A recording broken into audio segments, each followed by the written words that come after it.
Yo, what's up YouTube? I'm Max. This is my affirmation video from a book I've been copying called The Power of Now by Eckhart Tolle. And this is my affirmation video to my affirmation journal. Everything's been written here. All my videos are the same thing. I just repeat the same process.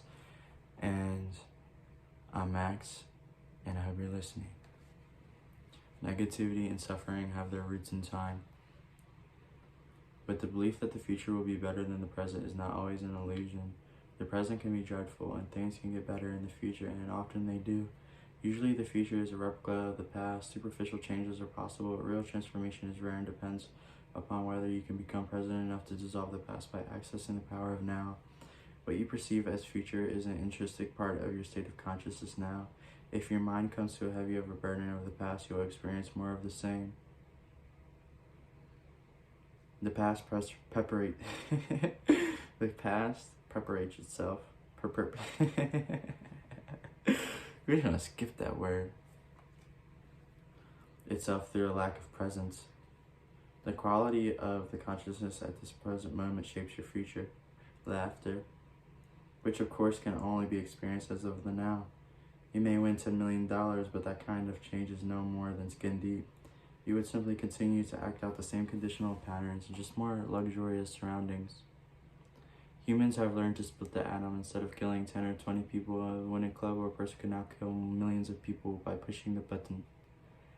Is that real change? It is the quality of your consciousness at this moment that determines your future.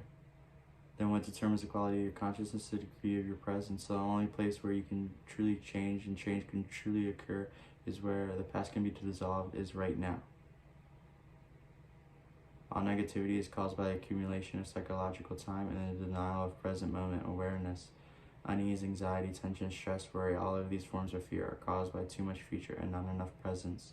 Guilt, regret, resentment, grievances, sadness, bitterness, and all forms of non-forgiveness are caused by too much past and not enough presence. Most people find it difficult to believe that this state of consciousness is totally free of all negativity is possible, and yet this is the liberated state to which all spiritual teachings point. It is the promise of salvation, not in an illusionary future, but right here and right now. And you may find it hard to recognize that time is the cause of your suffering or your problems, or you believe that they are caused by specific situations in your life. You've seen from a conventional viewpoint this is true, but until you have dealt with the basic problem, making dysfunction of the mind, the attachment to the past and future, and the denial of the now, problems are actually interchangeable.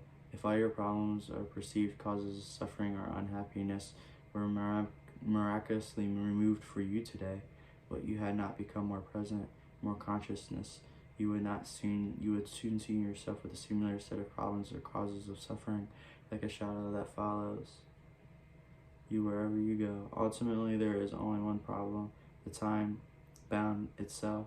I cannot believe that you could ever reach a point where I am completely free of my problems. You are right. You can never reach that point because you're at that point now. There is no salvation in time. You cannot be free in the future. Presence is the key to freedom. So you can only be free right now. That was negativity and suffering. Have their roots in time by a book, Power of Now by Eckhart Tolle. Like I said, this is my affirmation video to my affirmation journal. Just one take. I'm Max, and I'm out.